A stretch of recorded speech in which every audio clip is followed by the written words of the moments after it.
The scariest movie you'll ever hear. It's alright.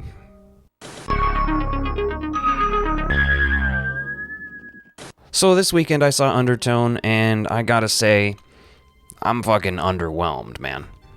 Without getting too crazy right off the bat, there's this gimmick that these new films do, these new horror films, and it happens a lot more frequently than it used to, where they're like, this is the scariest movie. The marketing goes all crazy and being like, look at, everybody's scared as fuck in the theaters. They're like having issues. People are having seizures. They're just stop.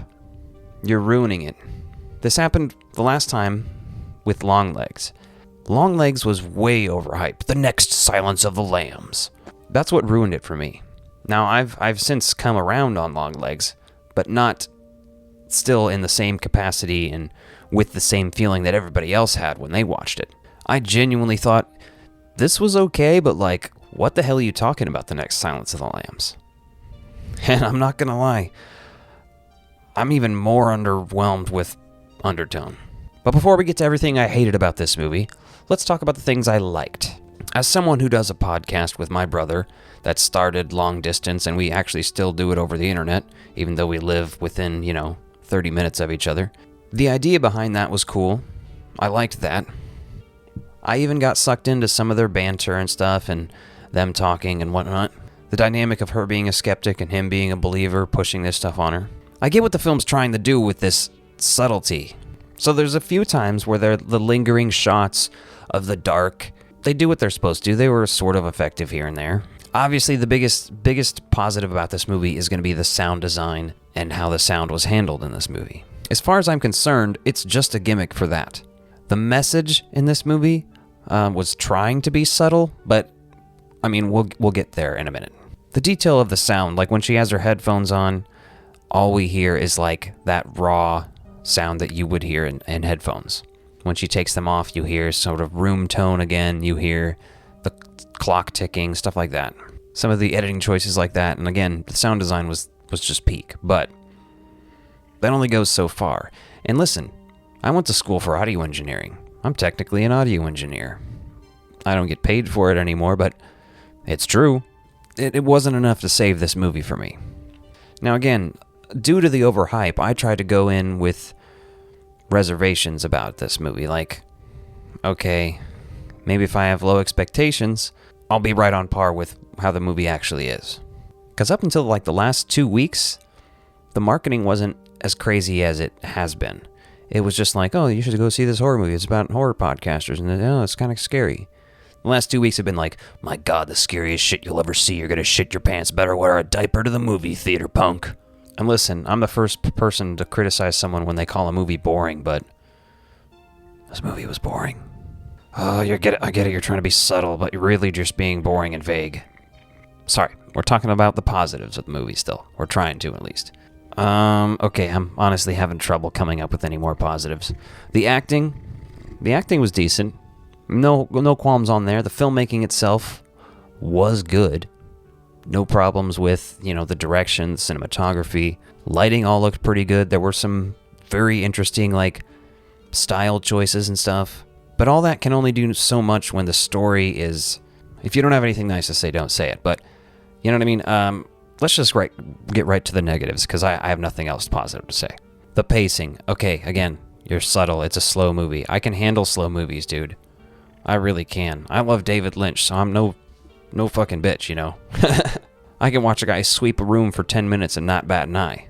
And again, I don't want this to come across as, hate for the people who made this movie. I really think I'm glad for their success, and I'm glad other people are enjoying it as much as they are. It's just not for me. I'm just trying to express my opinion, my experience watching this film, because I did expect to like it more. The audio messages, I found boring. I've heard scarier things. Shit, lots of movies, just go dark for a minute and you just hear some shit. And anytime that's happened in a lot of other movies, it's been scarier than anything that I heard in this one. And I don't think it's going to be very rewatchable at home for a lot of people without good sound systems, because any of that fear you're feeling, I feel like, is mostly due to the fact that you're in this theater and the sound is so booming. You're able to hear every detail in there. I also didn't like the fact that it's just another movie where people are like, oh my god, you messed with a thing, now it's a demon. Oh, look at this, is a demon.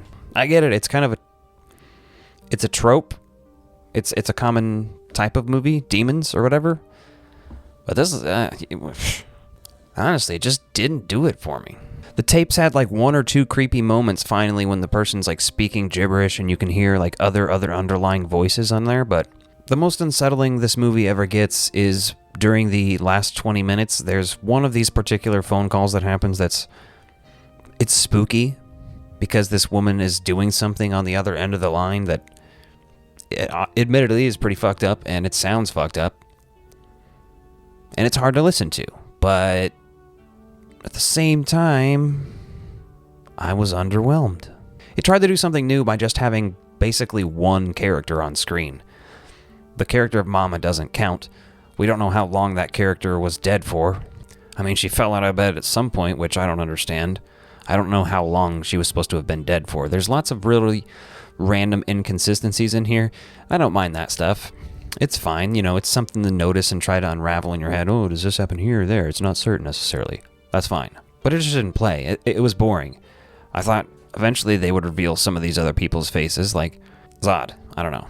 I thought it was going to do something brilliant in the last 20 minutes that like, oh, look, oh my god, it actually makes sense in this way and everything's tied together and holy crap.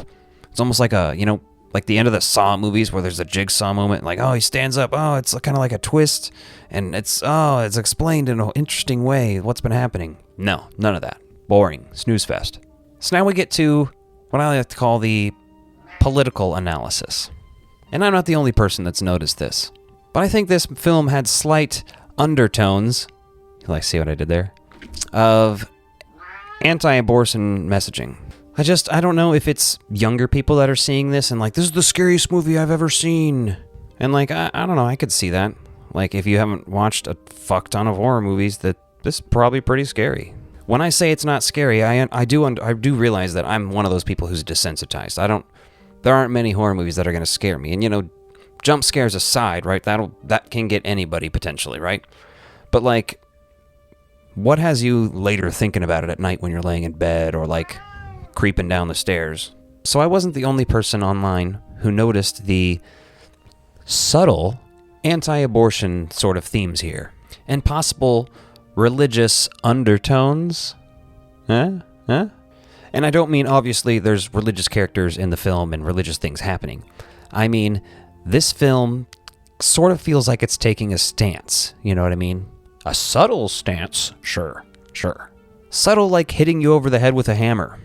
I don't know, maybe it's subtlety for stupid people, but it does seem like the character is being punished and feeling guilty for not praying with her mother. Now, we don't even necessarily know that she's not religious, because at one point she is saying that she wants to name her child Mary because of how her mom used to say Hail Marys for her. We don't know if her daughter is in fact religious or not, and that's the reason why she actually wasn't praying with her. But she is debating having an abortion of a baby we don't even know if she's actually pregnant with, because the call came at like 3 a.m. during the witching hour. So potentially it was the demon like prank calling her and being like, hey, you're pregnant, bitch. You better, go to the doctor.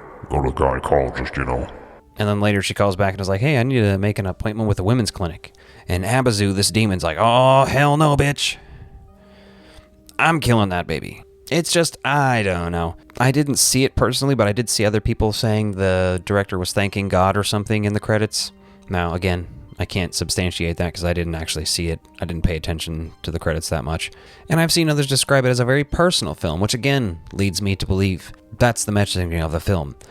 Maybe that's just what I took away from it, and why there's another layer of me not really liking the film. Now again, just to be clear, no hate to the director. I'm really glad for this film's success. He's supposedly going to be working on another Paranormal Activity movie. Maybe I'll see that, maybe I won't. I think I've only seen the first 3 or 4 in that franchise anyway. I do like the first couple. I think the actors did a great job. Very fascinating, great sound design. But like, what the fuck also? Before I rate it, why don't you guys let me know what you think if you saw Undertone in theaters. I am going to give it a 2 out of 5 hearts. I was supremely underwhelmed. Like, that's genuinely the best word I can use to describe it. But if you guys liked it, That's fucking awesome. I'm glad that there are still horror movies coming out that are doing things that even at times can be tropey, but that's kind of what we want sometimes. I generally try to be a lot more positive on this channel, but when I'm reviewing new films that I've never seen before, it can kind of go either way. Quick thank you to my channel members and Patreon subscribers. If you want more ectoviolence, including exclusive videos and behind-the-scenes content, become a member by clicking the links in the description below.